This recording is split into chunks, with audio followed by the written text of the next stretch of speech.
Hello everyone. On the table are 3 Silent conventional fire alarm control panels. These were produced from the early to mid 2000s and were designed for smaller facilities. On the left is the SK-2224. It has 2 initiating zones and 2 signal circuits. In the middle is the SK-4224. It has 4 initiating zones and 2 signal circuits, as well as a FACP input that allows this panel to operate as a booster panel. And finally, on the right is the SK-6324. It has 6 initiating zones and 3 signal circuits. These are small and simple microprocessor-based fire alarm panels that could be configured for alarm verification, water flow delay, and tempo switches. These panels also accept a variety of option modules, including LED annunciators, I/O modules, and even a dialer. So let's jump right into this. For this demonstration, the panels are all connected together in some sort of network system. On the table is the SK-6324. It's the main panel on the network, and it has a couple of initiating devices on it. A PSDAH, double action pull station with a hex lock, a blue point pull station, and a system sensor 2100 and smoke detector. The 6324 does not have any fire alarm signals wired to it. Instead, they are wired to the SK-4224. This panel is serving as a booster panel, and connected to it are a Wheelock MIZ mini horn, a Wheelock LS1 strobe, and a Wheelock MIZ24 LSM horn strobe. This system sensor MA horn is wired to the 6324 and only sounds for supervisory conditions. On the other side is the SK-2224, and it only has 2 devices connected to it. A PS SATK pull station, and a Gentex GX90S horn strobe. The alarm relay on the 2224 is connected to a zone on the 6324, which allows the 2224 to alarm the rest of the system. All mini horns on this network are set to temporal coding, so let's begin.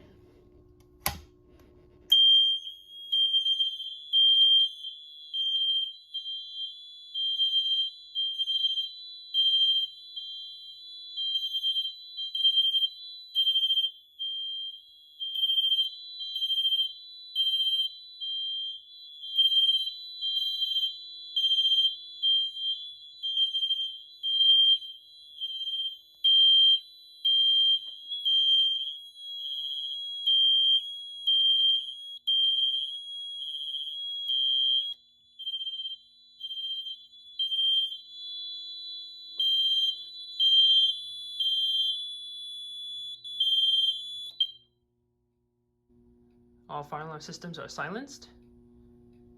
All the mini horns on the 4224 are completely shut off, and the strobe continues to flash on this panel with audible silence. So there's an alarm on zone 1. Signal circuit 2 is still active, it's powering the strobe. On the 6324, zone 2 is active, and signal circuit 1 was active, and that was what triggered the 4224 signals to sound. So you reset this pull station, reset this panel, and then reset this panel.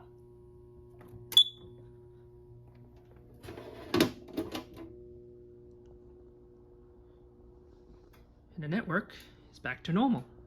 Now for the initiating devices on the 6324. So we'll start with the smoke detector.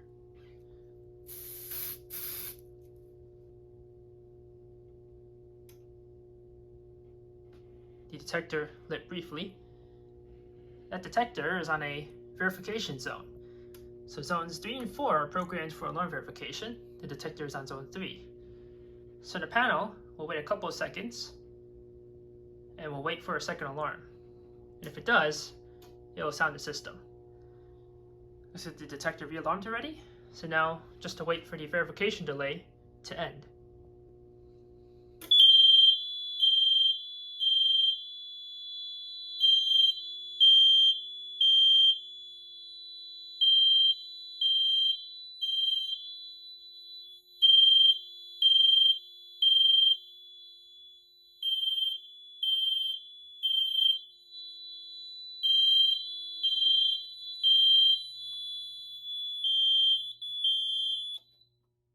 Silence that.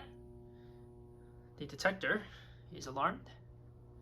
The LS1 strobe down here flashes really fast. It's on the strobe circuit, which is on continuous.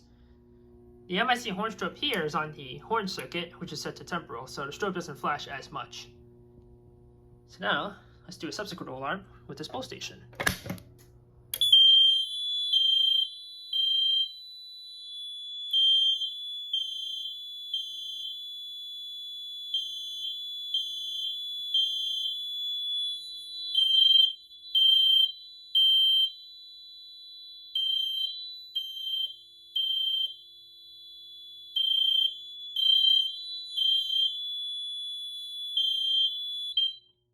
Silence that. Zone 5 is now an alarm, that's the pole station. And it was flashing before, but that could be stopped by hitting the acknowledge button. The acknowledge button doesn't silence the panel's internal piezo, it just stops the LEDs from flashing. The 4224 doesn't have any initiating devices on it, but its signal circuits activate via the FACP input from the 6324. Much like modern fire alarm booster panels, it uses a command input to know when to activate the signals. Signal circuit 1 on the 6324 acts as the command input. And the last device, the blue point pole station. This will indicate a supervisory condition and only sounds the system sensor MA.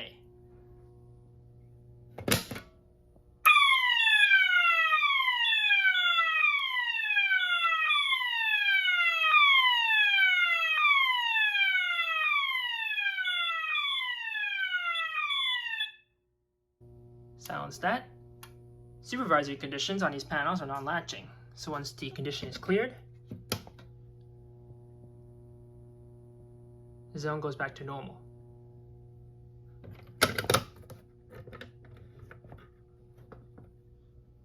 Reset that, and the detector should be all clear now, so we can reset.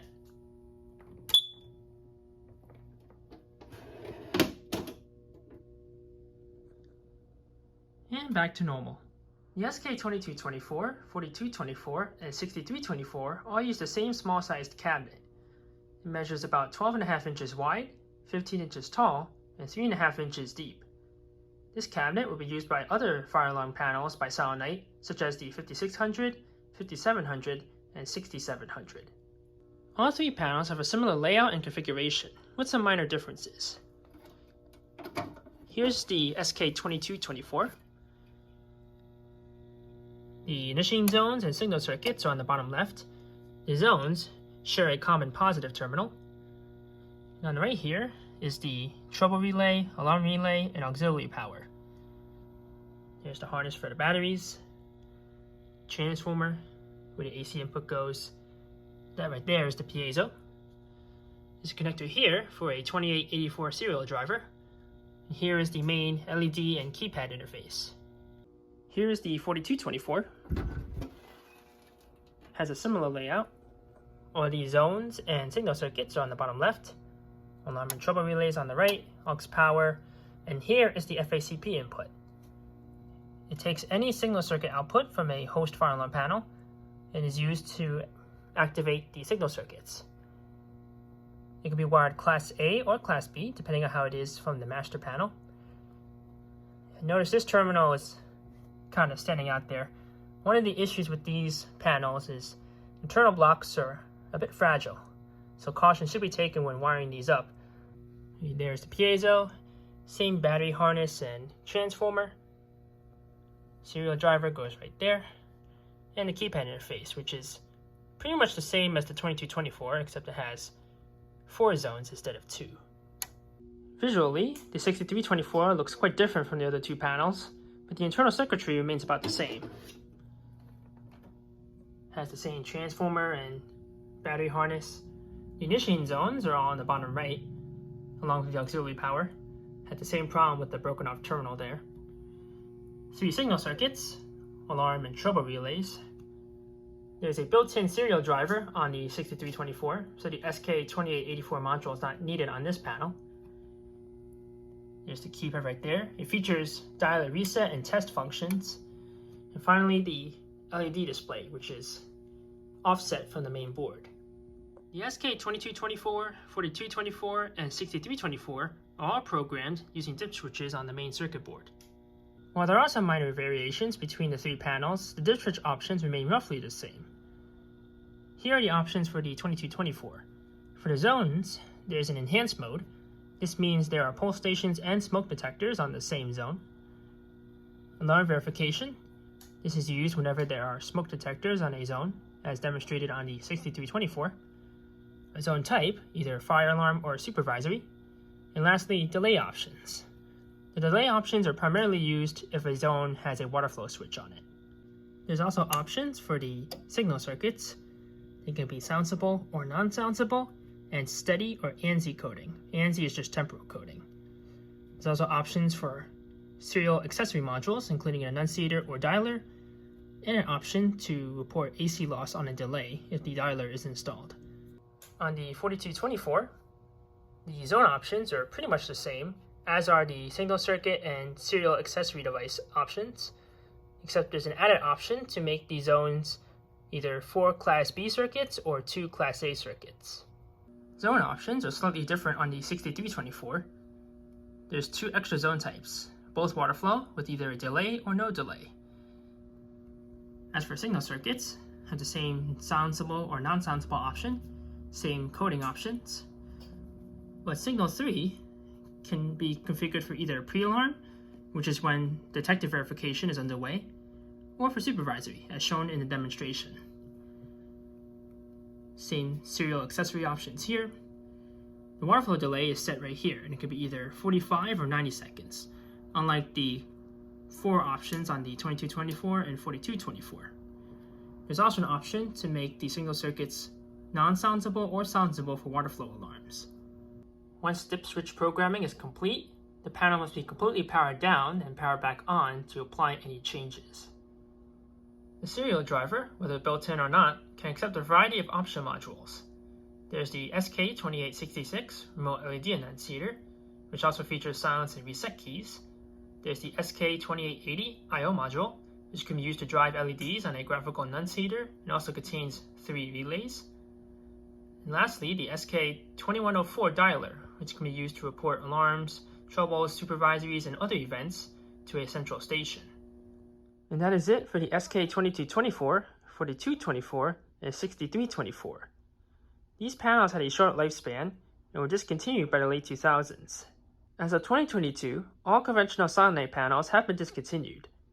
Customers would upgrade to an addressable panel or the closest equivalent Firelight conventional panel. Nowadays, these panels are uncommon to find, but if you happen to acquire any of these panels, they are a great alternative to current modern conventional fire alarm panels. They have filtered signal circuits, dialer support, and in the case of the SK-4224, can also serve as a booster panel. To some extent, these panels are smaller and possibly more reliable than their successors like the MS2 and MS4 panels. In any case, if you have any questions or comments on the SK-2224, 4224, or 6324, feel free to post them below. But until next time, have a nice day.